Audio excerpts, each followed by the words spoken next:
Welcome back to 360 Sports, where we bring you all the latest sports updates. For tonight, I'm your host, Madison Keener, joined today by Robert, Carly, and Brennan. We're talking all things basketball, so let's dive right in. So as we know, we had an upset. The Spurs announced that Victor Wembanyama will be sidelined. Let's talk about that. Yeah, no, I think the Spurs team is definitely going to stay competitive regardless. It's an 82-game season, and I know calf injuries are, very worrisome for the league, especially what happened with Halliburton and Tatum with their Achilles. But honestly, 82-game season, they're already predicting 2 to 3 week evaluation. I think the Spurs will be just fine. Yeah, I think they'll be okay. I just think that they're going to definitely have an adjustment. I mean, he played both offense and defense, and he was a great player at both. He, averaged about 26 points per game, and then he also had a bunch of assists, rebounds, blocks, and all that stuff. So I think just both team systems are going to have to adjust to his absence. I think I'm a little more worried than you guys are. I mean, Wemby's going to be out a couple weeks. Stephon Castle's missing time. Dylan Harper, he's day-to-day with a calf injury. I mean, this is a team that's not very deep at the center position. Their bigs now are Jeremy Sohan and Luke Cornett. I mean, they're going to get bullied inside when he's not there. I mean, they're 10-4 right now. They're 5th in the West. Like you said, it's a long season, but they're going to be overly cautious just because of Victor Wembanyama and what he means to this team. But I'm a little more worried about them going forward just because of also how stacked the West is.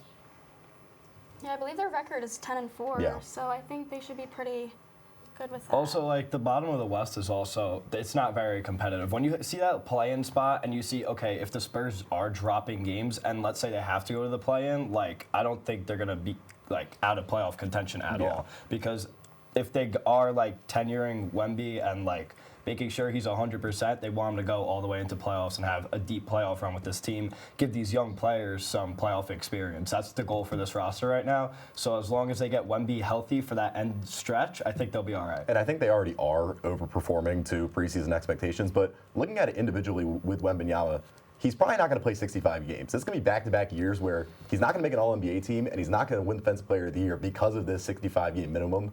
I think the league is going to start looking at this because this is back-to-back years now where he is undoubtedly the best defensive player in the league. He should be making an All-NBA team, and he's not going to. That also affects contract stuff. The Spurs will be able to negotiate their roster a lot better. I think the NBA is going to have to look into this specifically because of how they're going to deal with his injury. And we had some early week games. Starting off, the Sixers beat the Clippers, 110-108, very close game. So let's talk about that. I mean, the Clippers don't move me at all. Yeah. As long as Kawhi Leonard isn't playing, James Harden is not the point where you can carry a team anymore. But this is also a team, I think they're 4-10 right now. They don't have their first-round pick. Yeah. I mean, they're not. The Thunder have their first-round pick. Yeah, the Thunder Yeah, have it. yeah. They're not in a good spot moving forward. They're an old team already. I mean, Chris Dunn, Bogdan Bogdanovic, Brook Lopez. I was going to say, Chris Dunn has 25 minutes a game for this team, by the way, which is insanity. They're getting consistent minutes. They don't really have a future. I mean, their young core isn't great. And their first-round pick is going to the best team in the league. So I'm very worried about the Clippers moving forward. Yeah, I mean, it doesn't even look like they're going to make the play-in right now because it's solely Harden, and Zubac can only help you so much. And honestly, this team looks like two completely different teams when Kawhi is playing and when Kawhi isn't. So that's another big problem, too. Obviously, great player, but you have to prepare that if Kawhi Leonard's on your team, he's going to be hurt and he's going to miss time. You guys can't have two different identities when he's playing and when he isn't. As for the Sixers, though, Sixers actually look good. I think VJ's had a very good start to his rookie season. Maxey has been the offensive juggernaut with or without Embiid here, honestly. So as long as they can keep this up and Joel Embiid comes back soon, the Sixers should be pretty solid in the East.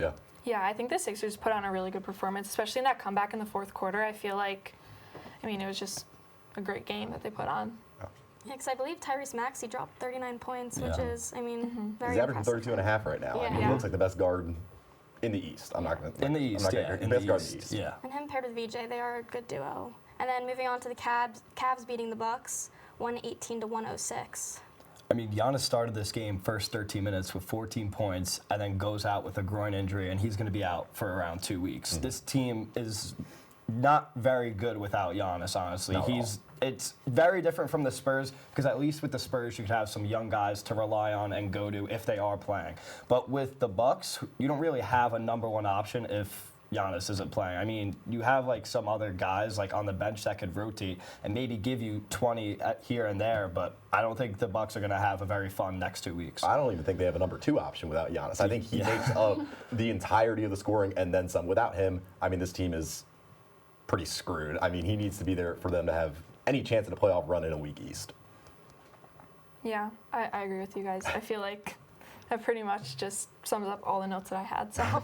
And I think the top scorer for that was Donovan Mitchell with 37 points, so also very high scoring in that game. Yeah, if you have any guy playing at an MVP level, especially the way Giannis is playing this year before he got hurt, like, it's going to affect your team, regardless of who's your second option, who's your number, like, even if your number 2 option goes down. Like, Giannis getting hurt is probably the biggest injury to a team in the NBA. Probably, yeah. I agree. Yeah. And then finally, Lakers beating the Jazz on Tuesday. The GOAT's back, guys. Yes. The GOAT's back. Dropped a calm double-double, only put up 7 shots. You know, he's just getting used to what's around him. He's playing with Luka. Luka and Ayton also had double-doubles. So the Lakers look scary with LeBron playing, and they looked scary before that. So the Lakers have a very good chance of making it deep for an NBA championship this year. The narrative that this team was going to be worse oh my God. with LeBron was the stupidest thing I'd ever heard. There were talks they should get rid of LeBron while they can. Luka and Austin Reeves are the key to this offense. LeBron can play off the ball. He showed it. He had 12 assists, again, on 7 shots. His first bucket was a catch-and-shoot 3. He was able to play off the ball very well. Luka still had 37. Reeves had 26. Like you said, I think this team, as long as everybody stays healthy, is going to be very dangerous and can be that Tier 2 team in the West, because the Thunder are still pretty obviously Tier 1. But they can make a deep run, maybe challenge the Thunder late in the season. Yeah. I think what LeBron has is experience. He has been in for so long, so that's why I think he has been performing even though this is his first game back. Yeah, this was his 23rd season debut, I think. Yeah. Yeah, and then also just like you guys said, with his like teamwork with Luka, I think like it just put on a great show for everyone to watch, and I think it's going to show like what their team's going to do for the season. He was also very strong on the defensive end. I know that's been a concern for a lot of people as he's getting older, but I feel like his defense from kind of his beginning, the Lakers' tenure, has gotten better throughout because he's focused a little more on that, playing more off the ball. He's not the primary scorer, primary ball handler. He's a very good, it's crazy to say third option for LeBron James, but he's a very good third option for this team. Yeah, so I was going to say that's the scariest part about the Lakers, that Luka's the first option and LeBron doesn't have to be the number 2. He could also be the number 3. Like, LeBron being able to adapt to a team is, I think, what the Lakers needed to compete for a championship, and they finally got that in Luka, and I mean, the sky's the limit for them. So. Yeah. All right, next over. The State Farm Champions Classic took place last night with Duke defeating Kansas and Michigan State beating Kentucky. I'm going to start with the Michigan State-Kentucky game. Kentucky looked horrible. I mean, they have no offensive continuity. Their chemistry is horrible. It looks like everyone's playing for themselves, not the team. Mark Pope, he does not have a hold on this locker room right now, and he said it after the game. I mean, it doesn't look like there's a direction for this team. Obviously, starting out with the preseason expectations they had. For Michigan State, they continue to be underrated. They were picked to finish 6th in the Big Ten. You can't count out Tom Izzo. They shot 50% from 3. They're one of the worst three-point shooting teams in the Power 4. That also just shows how bad Kentucky's defense was. But Jeremy Fears had 13 assists. That was as many as Kentucky had as a team. So, I mean, it was a 17-point game, but Michigan State dominated them. Yeah, I think this win for Michigan is just kind of going to put them, not in an advantage, but just in the mindset to push forward through the season and just kind of start them off on a good foot, I think. For Kentucky and Kansas, this is both their second loss of the season, and I don't see any competitive wins either in their schedules. Like, their wins don't look impressive, which is something to worry about for Kansas and Kentucky, in my opinion at least. Going over to that Duke-Kansas game, another great game from Cam Boozer. He's going to continue to keep balling and looking like a first-round prospect. And yeah, no, that's really it. Jeremy Fears had a great game, Yeah, I said he was like my standout of the game because I said this in the preseason when he like first came out. I said he was going to be great this year. Like he put out so many points, and obviously coming from a great program like Duke, he has so much potential there. I feel like that really, like last night, really showed what he's going to produce for this year. I mean, for Kansas, I was still very impressed with them. They were without Darren Peterson, who is arguably the best player in the country, and they look like the better team for the first half. Obviously, Duke, I think, just has more talent. We mentioned Cam Boozer, 18 and 10. Isaiah Evans had 16. He's an absolute sniper. Hit a couple threes down the stretch to really put the game away. But Kansas held in for arguably more than a half, which is very impressive against a team like Duke, who you make the argument is a top 3 team, maybe the best team in the country. I Oh, agree. yeah. Yeah. So Duke versus Kansas, that was what, 78-66? And then it felt a lot closer than that. And the Michigan did. State-Kentucky game felt Yeah, a lot that further was- apart than yeah. that. So, Yeah, that was 83-66. So Yeah. Yeah. I agree with that. Well, as the season begins to ramp up, we have a few underperforming teams, and they've been getting ready to become sellers and some contenders for people to be traded. So what is everyone's picks of who might be traded this year? All right, so I'll go first here. Definitely, this team should be selling at the deadline, in my opinion, because they don't have a lot to work with right now. So my player is Zach LaVine. So Zach LaVine is on a $48 million contract this season and has a $49 million player option next year. If I'm the Kings, I do not want him signing that player contract when we're trying to build a nice youthful roster, something to build around Zaponas with while he is still in his prime a little bit. And LaVine just needs to go. He's averaging 20 points. He's having a good year, but I just don't think the Kings need him, and I don't think this is the direction that they should be going in, with just picking up veterans like him, DeRozan, and Westbrook and trying to make a playoff run. It's just not working. And honestly, let's get LaVine out of there, get him to maybe the Pistons, get some youth out of him while he still has value. yeah, the Kings have said they're looking to they're open to trading LaVine, DeRozan, and Sabonis. I mean, they have absolutely no direction right Which now. is good. It They is need good, that. but the roster construction makes no sense. These are all their star players that they've gotten within the last 5-7 years. They're kind of a dumpster fire of an organization. I think they need to absolutely clear house for what feels like the billionth time in the last. Yeah, I wouldn't mind even like a team like the Heat or the Magic too. Like just get some young players, just get something out of them. Yeah, I build agree. somewhere. All right.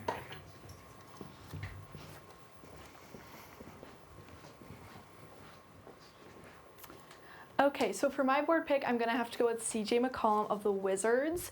Right now, the Wizards are in a big rebranding period. They're trying to rebuild their system, their program, their team. And with CJ as a seasoned veteran, they're going to be looking for him to go into that trade-off.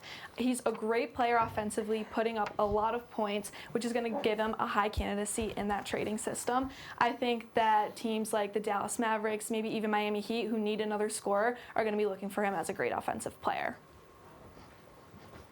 Yeah, I mean, Wizards are another team that's just. They have young talent, but they still need to reset with some of these veterans like CJ McCollum. yeah. He's not part of Yeah. the long-term plan. So Yeah, I think he's like in his 30s, and I think which he still has so much potential, but I think when you're in a rebranding period, you need to look for newer players. Yeah.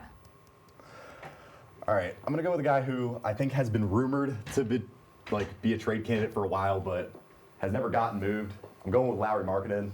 The Jazz are 5-9 right now. They've got a lot of young talent. Keontae George has had a lot of great scoring outbursts recently. Just drafted Ace Bailey. You got Walker Kessler, Isaiah Collier. You got a lot of young guys. Lauri Markkanen is not part of your long-term plan. He's averaging 30 and 6 right now. His value will never be higher. I think, like I said, their future plan does not involve Lauri Markkanen, or at least it shouldn't.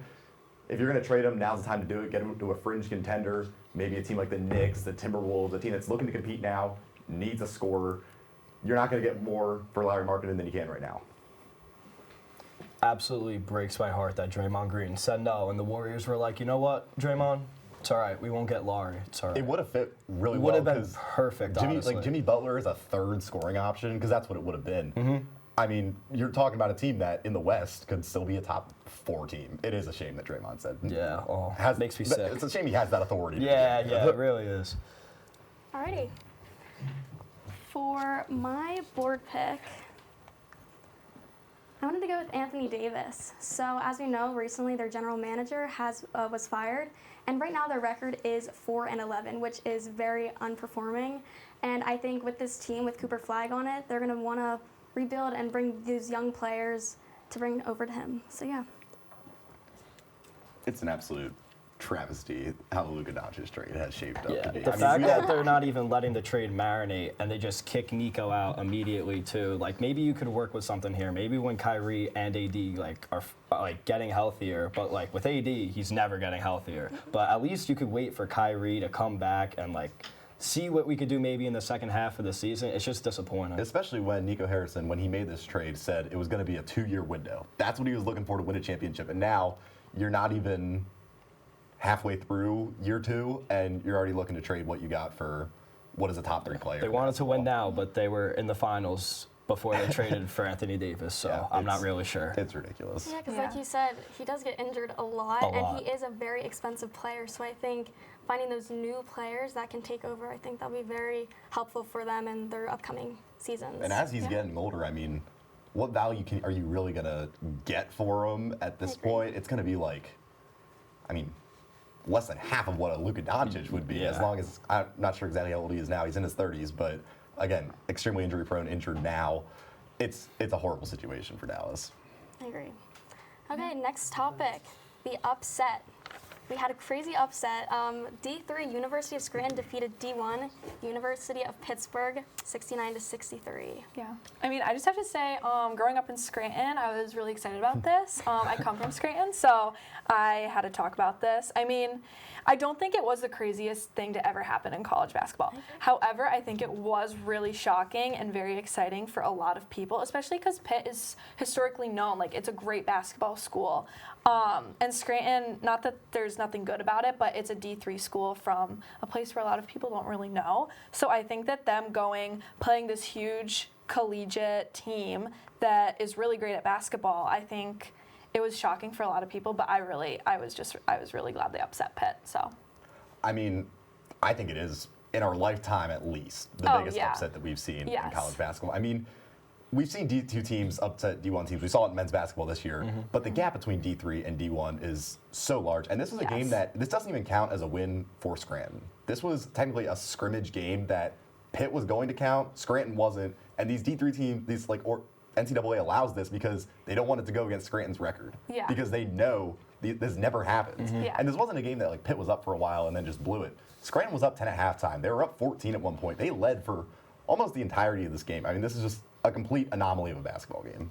Yeah, no, I think it's just a win for college sports in general, showing that different divisions are able to compete with each other in general, and it shows you that at the end of the day, these are just all college athletes, and the better coach team is going to win. So yeah. I agree. Yeah, that's a really great point.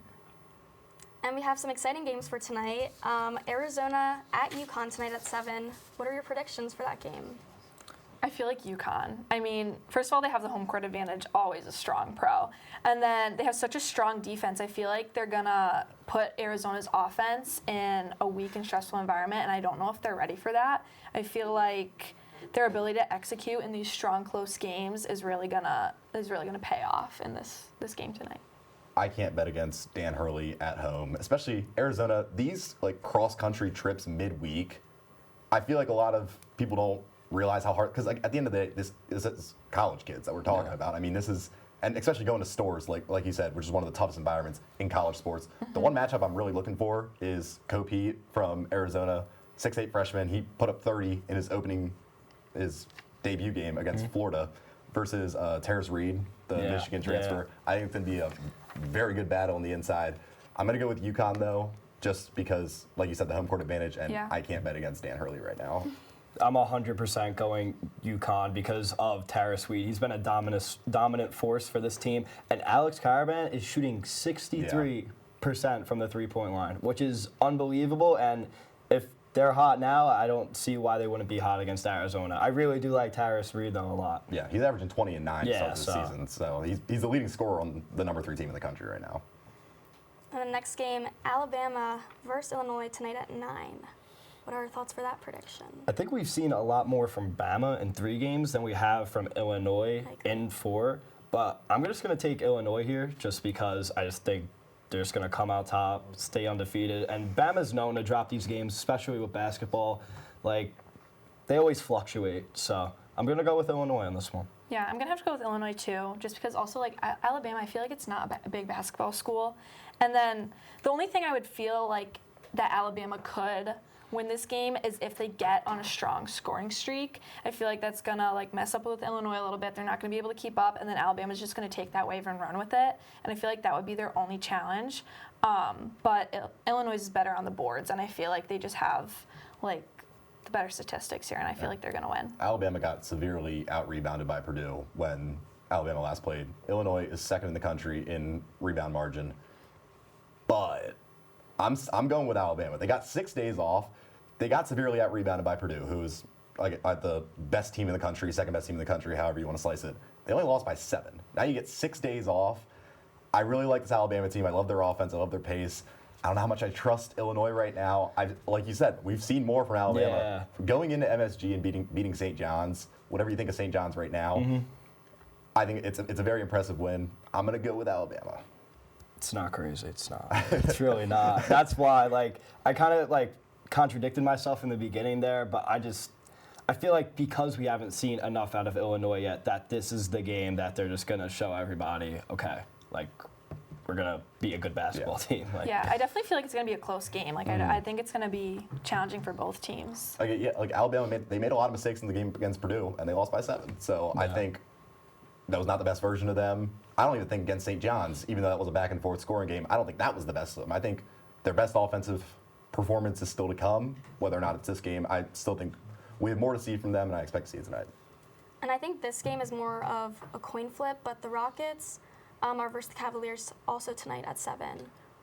So I don't have this as a coin flip. I think the Rockets are just going to win. And I'm going to say that because I'm so disappointed in Evan Mobley and the way that he hasn't stepped up to a true number 2 option behind Donovan Mitchell, because Donovan Mitchell's been having to score 30, 35, 40, and just having to go off for this team to get wins. The fact that Evan Mobley isn't shooting as much as he should and trying to be at least a second option when he could be a number 1 option because he has the intangibles to do that. I love Evan Mobley, and he's just not playing up to par to how he should be. He's not. And the thing is with the Rockets, I think they're deeper, and Sengun and Kevin Durant are a great duo, and I think Sengun is going to kill them in the paint today.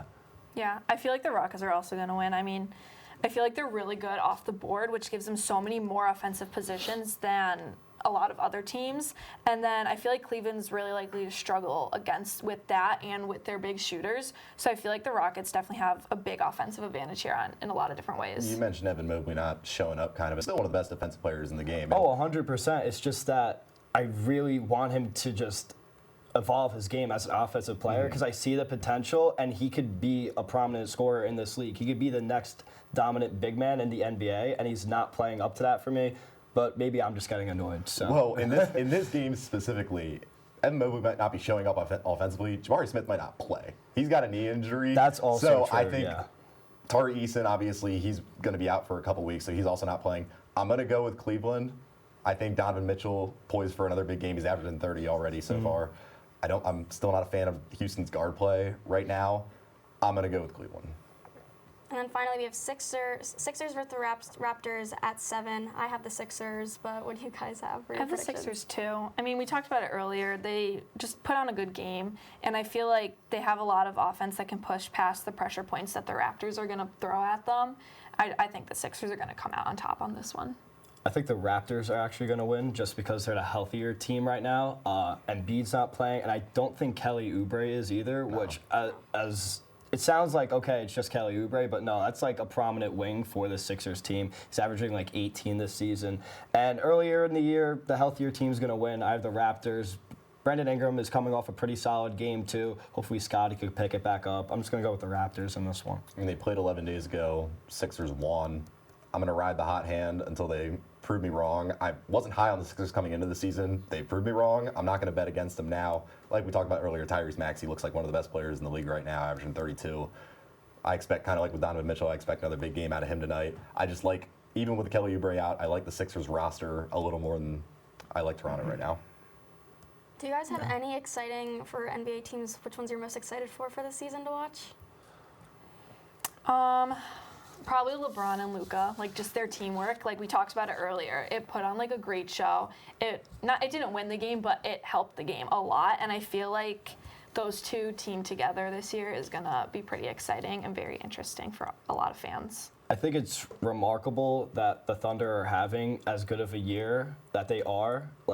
When they weren't expected to live up to the hype last year, and now they're coming out even stronger this year. They're one of the best defensive teams I've ever seen in my life. Yeah. Like, and in NBA history, like this team is not playing around, and they're deep, and they're just gonna have more first-round picks.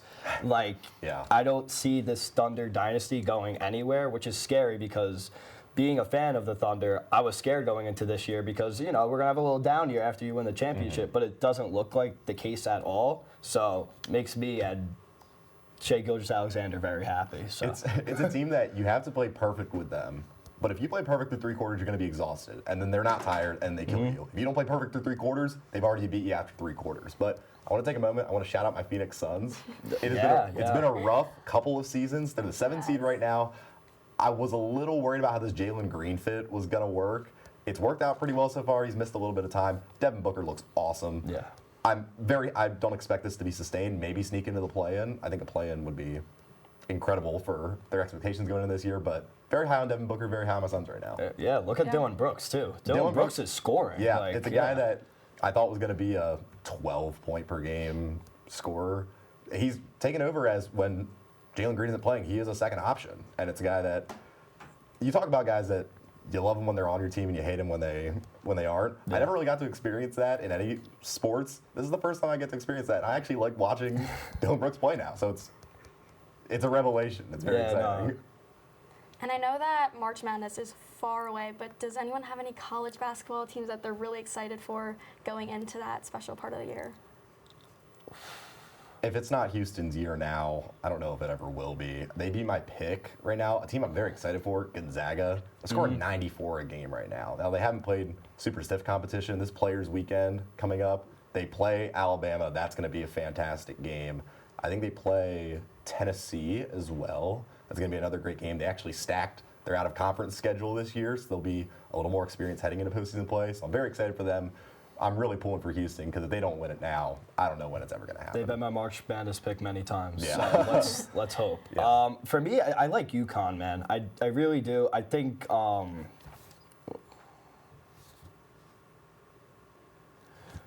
were we talking about earlier, the center on UConn? Terrence Reed. Yeah, Terrence Reed, yeah. I love the way he's playing, and I think this roster is just it's very well because you have a great coach at the helm. I mean, when I don't know, man. It's just UConn. That's what I got. It took them playing the eventual champion last year to finally go down after 2 years of dominance. So there's no reason why they shouldn't be probably back in the Final Four. I'd probably like to see Duke and just see how Cameron Boozer plays in March Madness. I mean, we talked about it earlier. He was great in the preseason. He's great in the season now. Obviously, Duke's a great team, great basketball program. They've dominated in March Madness before. I feel like it's going to be a good year for that this year. They've won enough. They don't need. I think it's just interesting to see how their players play. Not to see them win, just to see how they perform. Let Houston get one. Houston hasn't gotten one yet. Once they get one, then maybe we can talk about Duke. But they've won too much. Any thoughts for women's basketball? I mean, until I see a team thoroughly dominate UConn, I cannot. Yeah. I There's cannot just something bet about against UConn them. basketball. It's just in the air. Yeah, I don't. They're just winners, man. They just know how to win. Yeah. Yeah, exciting. Well, I think that's all we have for tonight for 360 Sports Basketball. Again, I'm your host, Madison, joined by Robert, Carly, and Brennan. Have a good night.